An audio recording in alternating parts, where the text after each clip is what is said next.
Olá, meus alunos, tudo bom? Hoje nós vamos falar um pouquinho sobre o humanismo. Nós vamos dar continuidade àquele primeiro vídeo em que nós conversamos sobre as características do humanismo dentro da literatura e agora eu vou pensar dentro do humanismo o escritor Gil Vicente, que é um dramatista muito importante para aquela época. Nós estamos falando dos anos de 1500. Inclusive, o texto que nós vamos trabalhar hoje é um texto de 1517, do Gil Vicente, chamado Alto da Barca do Inferno. Como base, eu estou usando esse livro da Ana Paula Dias, que se chama Para uma Leitura de Alto da Barca do Inferno, de Gil Vicente. É uma escritora portuguesa. Esse livro ele foi lançado pela editora Presença, de Portugal. Bem, primeiro a gente precisa falar que o Gil Vicente ele era uma pessoa muito querida dentro da nobreza e dentro também da realeza de Portugal. Ele escrevia os seus textos sempre homenageando algum rei ou alguma rainha, Dona Leonor, entre outros, né? Bem, falando de Alto da Barca do Inferno, a gente precisa delimitar o que é alto.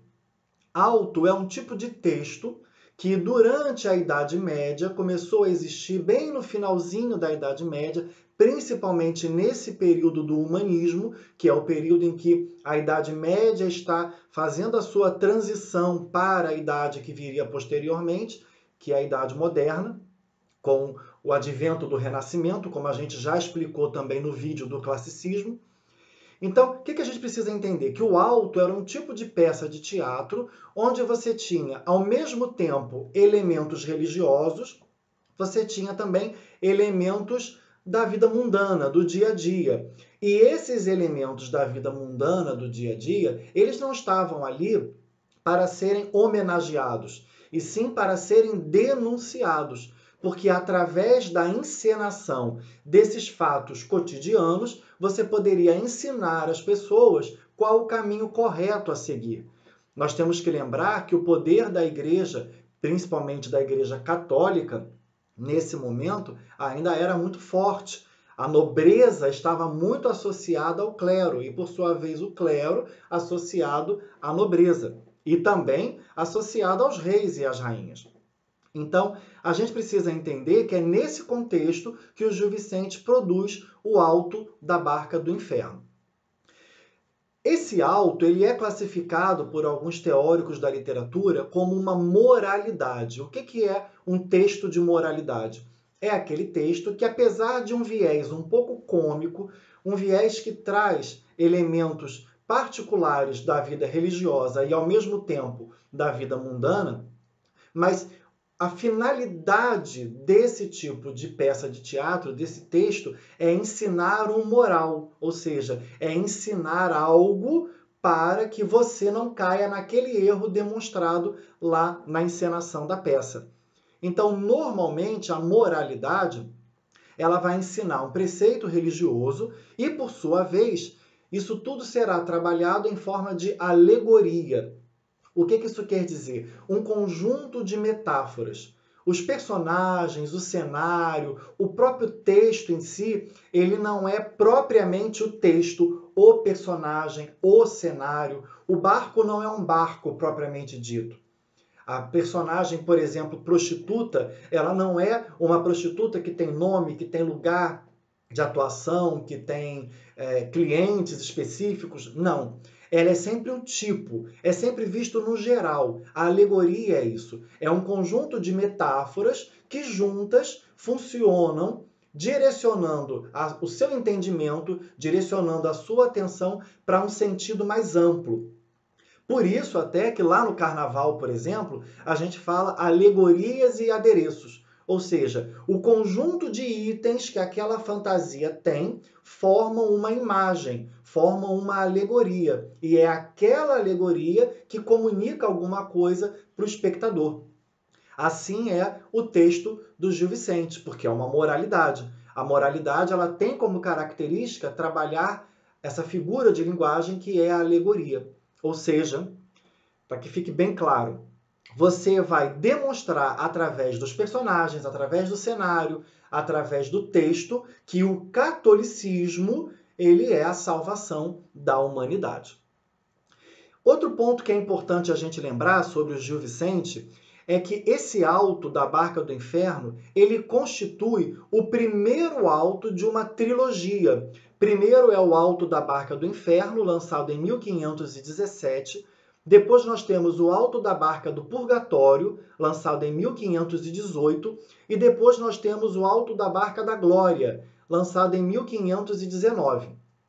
São peças independentes, mas que trazem uma ligação de sentido entre elas, que é a própria moralidade. O sentido de mostrar, como eu disse, que o catolicismo é que vai garantir a salvação do homem.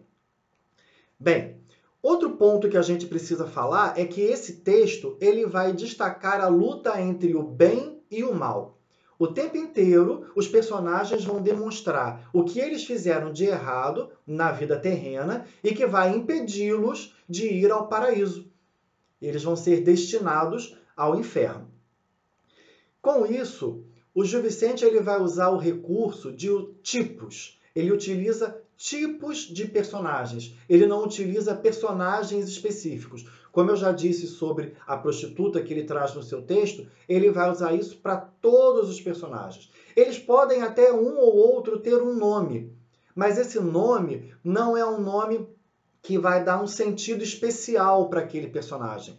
O personagem deve ser entendido como a prostituta, o parvo, né, o bobo, ou então os cavaleiros do Apocalipse. Ou seja, são sempre nomes muito genéricos. Por quê? Como eu também já disse no nosso vídeo anterior, o Gil Vicente, através da sua obra, ele deixou também um estatuto de como era a sociedade daquela época, de 1517, quando essa peça foi encenada. Outro ponto interessante é que os personagens, eles não se arrependem. Eles querem seguir com os seus pecados. Mesmo após a morte, eles desejam seguir com os seus pecados. E isso vai demonstrar, dentro da lógica do capitalismo, que o arrependimento tem que ser feito em vida. A gente não pode esperar a morte para que esse arrependimento aconteça. Então aí vai mais uma característica da moralidade, o fato desse texto ser chamado de moralidade. Agora vamos falar um pouquinho sobre cada personagem. Primeiro, nós temos que entender o cenário. O cenário é um mar, uma praia, onde nós temos duas barcas. Uma barca que vai para o paraíso, para a glória, e outra barca que vai para o inferno. Na barca do paraíso, nós temos um anjo. E na barca que vai para o inferno, nós temos o diabo e o seu ajudante. Isso já dá para a gente uma ideia de que se na barca do inferno você tem duas pessoas, você tem além do diabo o ajudante, é porque provavelmente essa barca será mais cheia e por isso vai precisar de mais alguém para auxiliar na organização da barca e também para organizar o quê? A punição que cada um vai receber. O Gil Vicente ele tem uma forma muito especial de trabalhar o personagem do diabo. Porque algumas pessoas até perguntam, mas se é uma peça religiosa, como que em algum momento o diabo se torna o personagem principal?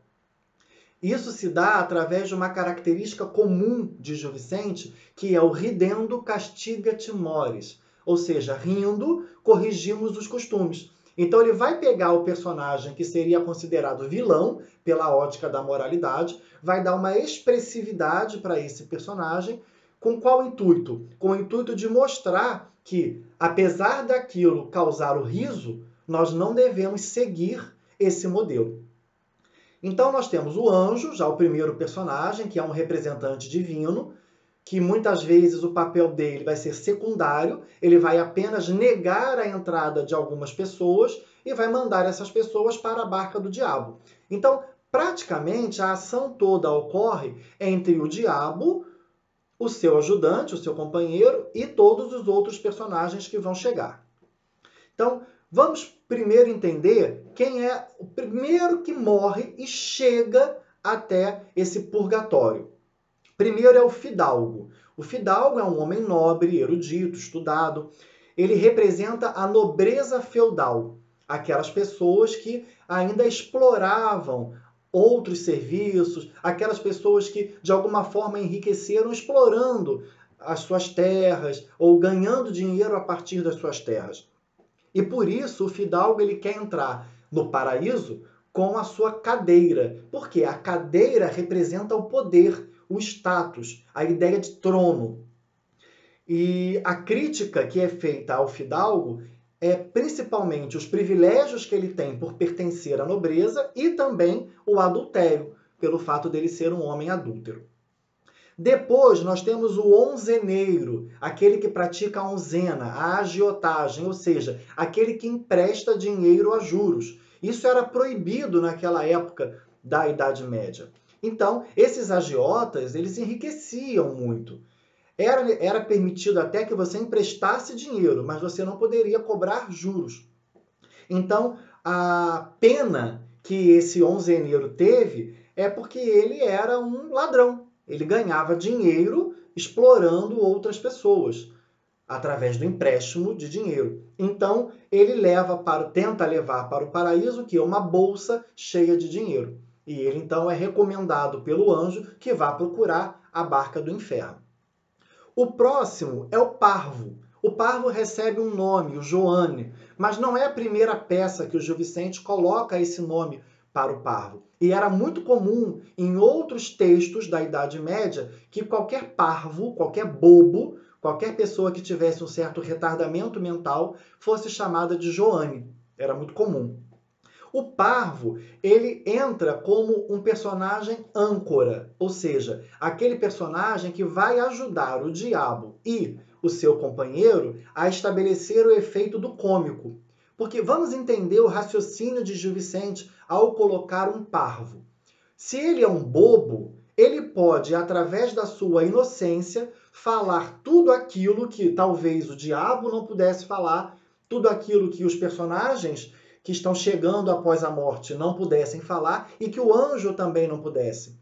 Então, é através do parvo que alguns julgamentos mais tendenciosos são feitos, porque ele tem a cortina da inocência dentro do seu próprio personagem. Então, o parvo, ele, na verdade, ele não é punido. Ele é um dos que vai para a barca do paraíso, porque a inocência dele o purificou, o deixa livre para que ele siga na barca do paraíso. Mas em todo momento ele vai agir dialogando com o diabo, ajudando na acusação das pessoas que chegam. Depois, a gente tem o sapateiro. O sapateiro, ele era o artesão da época. E esse sapateiro, ele era muito ganancioso, ele era principalmente hipócrita. Então é a hipocrisia desse personagem que é destacada como um defeito. E ele quer levar o seu avental e as suas formas de fazer sapato, como se tivesse preso, apegado aos bens materiais. Depois a gente tem o clérigo, que é um frade, né? Um personagem da igreja que também morre, e ele chega ao purgatório acompanhado de uma moça com a qual ele dança. Então, seria um comportamento que não é muito esperado para um frade, principalmente daquele final da Idade Média. Então, qual é a crítica que o Gil Vicente coloca nesse personagem, no frade? Ele coloca a vida ociosa, que é a vida de enriquecer, ou seja, de ganhar dinheiro por estar associado à nobreza, porque o clero estava associado à nobreza, é a ideia de que o clero não paga impostos, mas recebe benefícios através dos impostos que são pagos pelos moradores das vilas, das cidades. E um outro ponto que o Gil Vicente critica no clérigo, no frade, é a luxúria. Ele vai denunciar a prática de sexo que esses frades, esses religiosos tinham dentro dos mosteiros, dos monastérios e por aí vai. Por isso até ele chega com uma moça. Então, esses padres, esses frades, eles não renunciavam à pobreza e nem às facilidades da vida humana, ou como o próprio Gil Vicente chama, os prazeres mundanos. Então essa é a crítica que é feita através desse personagem. Depois nós temos a Brígida Vaz. Quem é a Brígida Vaz? Ela é uma prostituta, como nós podemos chamar hoje em dia. Ela era também uma alcoviteira, era como se chamava aquela época. A alcoviteira era uma mulher que fazia casamentos, era uma mulher que encomendava meninas ou moças para padres ou para se casarem com alguns nobres que estavam precisando de um casamento arranjado. E outras vezes eram aquelas mulheres, as alcoviteiras, que produziam mesmo a prostituição de outras meninas. Tanto que a Brígida Vaz, quando ela chega ao purgatório, ela está levando ímens, ela está levando virgindades, virgos, ou seja, ela tenta enganar dizendo que ela tomou conta de mulheres, de meninas, de moças, enquanto ela estava viva, e quando na verdade não é isso. Então, ela lança raparigas para a prostituição. Essa é a pena que ela incide, que ela recebe por ter feito essas ações. Então, ela acaba ficando lá no inferno. Ela não vai para a barca do paraíso. Depois da Brígida, nós temos o judeu. O judeu é um personagem icônico porque nós sabemos que nessa época o judaísmo estava sendo de alguma forma combatido pela Igreja Católica. Então, havia o movimento de combate, inclusive de tentativa de batismo, vamos colocar dessa forma, desses judeus, se tornando os cristãos novos. Mas o que a gente sabe através da história é que muitos desses judeus se batizaram no catolicismo, mas eles continuaram exercendo a religião do judaísmo às escondidas. E o Gil Vicente, ele tem uma forma muito especial de tratar o judeu. Primeiro, o judeu está sendo levado ao purgatório e é encaminhado para a barca do inferno. Por quê? Primeiro, porque ele desrespeitou os preceitos católicos. Ele fez a ceia da Páscoa como não deveria ser feita. Ele está levando o bode expiatório. Seria aí uma metáfora para criticar a própria imagem de Cristo, que foi quem expiou os pecados. Então, a partir do momento que o judeu está levando um bode, é como se ele estivesse comparando a imagem de Cristo ao bode expiatório. Então, isso tudo se caracterizaria uma ofensa à Igreja Católica. Mas, ainda assim, o Gil Vicente ele tem uma forma especial de tratar o judeu. O judeu não é condenado ao inferno. O próprio diabo não quer levar o judeu. Ele não pode ir para a glória, porque ele não professou a fé católica, mas o diabo também se recusa a levá-lo. Então, o judeu ele vai num barquinho à parte. Agora, para onde ele vai, a peça não deixa isso claro. Então, é importante a gente entender que não é a primeira vez que Gil Vicente demonstra em suas peças um certo cuidado ao tratar a questão do judeu. Ou seja, ele tinha uma certa benevolência ao tratar a punição do personagem judeu. Inclusive, até o nível de ofensa que é feito aos outros personagens não é o mesmo nível para o judeu, dentro do texto do Alto da Barca do Inferno. Bem, continuando então, o próximo personagem é o corregedor. O corregedor é uma pessoa da lei. Ele entra com os processos, né? Os processos que ele ganhou enquanto estava vivo. E esses processos, eles representavam o poder que ele tinha, o poder da lei. Acontece que os julgamentos que foram feitos não foram imparciais. Então, esse é o pecado do corregedor. Ele muitas vezes, ao receber uma propina, ao receber um pagamento que poderia vir através de um animal ou da própria moeda da época, ele se corrompia e acabava não julgando os casos como deveriam ser julgados. Esse é o pecado dele. Então ele quer entrar com os processos na mão, né? Um calhamaço de processos. Logo junto com o corregedor entra o procurador da justiça, que ele vai trazer os livros representando que a sabedoria mundana, aquela sabedoria que pode funcionar muito bem dentro da vida terrena, mas para a vida da glória, ou seja, para os céus, para o paraíso, essa sabedoria não tem validade. E o procurador, ele é entendido como aquele que confessa os seus pecados, mas não confessa todos. Ou seja, a sabedoria mundana fez com que esse personagem não quisesse ter consciência de todos os seus pecados. Ele até alega que ele se confessou durante a vida, porém, ele não confessou todos os seus pecados. Essa é a punição que ele vai receber. Então, por isso, ele vai para o inferno. Depois nós temos o personagem do enforcado, que é um ladrão. Ele chega com a corda no pescoço e então representa o suicídio. Uma visão também muito presente na Igreja Católica, que é a não aceitação da glória para aquelas pessoas que provocam a própria morte.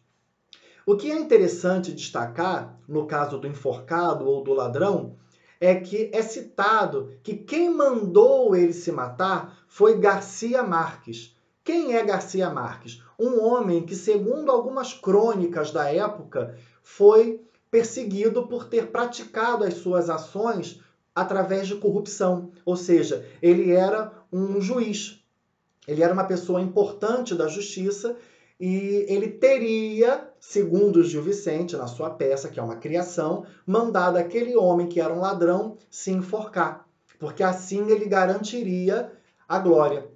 Então isso mostra que esse personagem do enforcado, ele não tem tanto o objetivo de demonstrar a visão da Igreja Católica sobre o suicídio. Ele tem mais a visão de mostrar que outras pessoas podem levar você a cometer erros, a cometer falhas. Bem, e depois nós temos os 4 cavaleiros do Apocalipse. Esses são os personagens que, juntos com o Parvo, vão entrar para a glória. Esses 4 cavaleiros do Apocalipse, eles morrem defendendo a fé católica. Eles morrem nas cruzadas, lutando contra os mouros, os árabes. Vamos lembrar que nesse período a Península Ibérica estava sendo praticamente dominada ainda pelos árabes, pelos mouros. Esse processo começou muito antes, na Idade Média, mas nesse período você ainda tinha a Igreja Católica tentando combater os mouros. E esses cavaleiros morreram em nome da Igreja. Eles são considerados por Gil Vicente os mártires da Madre Igreja. E por isso, então, eles entram para a Barca da Glória. Lembrando que eles não são nem interrogados, eles já são convidados pelo anjo para entrarem. Então, para nós conseguirmos entender, todos os personagens vão para a Barca do Inferno, o judeu vai para um barco à parte, que segue junto com a Barca do Inferno, e o bobo, ou parvo, e os 4 cavaleiros do Apocalipse seguem juntos com o anjo para o paraíso. Se a gente for entender essa peça por uma ótica teatral, da encenação, Gil Vicente ele foi considerado o pai do teatro português. Por quê? Porque desde que toda a Península Ibérica se tornou cristianizada, o teatro grego morreu. E era um teatro de muita qualidade. Então, Gil Vicente recupera esse teatro, mas, como eu já disse, recupera ainda com um viés muito religioso. Apesar de serem comédias, apesar de fazerem as pessoas rirem para corrigir os seus costumes, tem um viés religioso, um viés de moralidade, como já foi dito. Essa peça, ela tem algumas falhas, se nós formos considerar a luz moderna da análise, porque falta um pouco da unidade de ação. O que seria a unidade de ação? Aquele jogar para frente que uma peça de teatro deve ter, aquela provocação na cabeça do leitor ou do espectador de o que vai acontecer na próxima cena. Na verdade, cada cena que não é trabalhada como cena, porque o Gil Vicente não dividiu a entrada de cada personagem em uma cena. Então, melhor dizendo, a cada entrada de um personagem, a história dele acaba ali. Ou seja, a partir do momento que a Brígida Vaz ela é condenada, a história dela acabou. Ela não vai mais interagir com os outros personagens, nem os que já entraram, nem os que virão. Então, essa é uma das críticas que é feita à obra do Gil Vicente.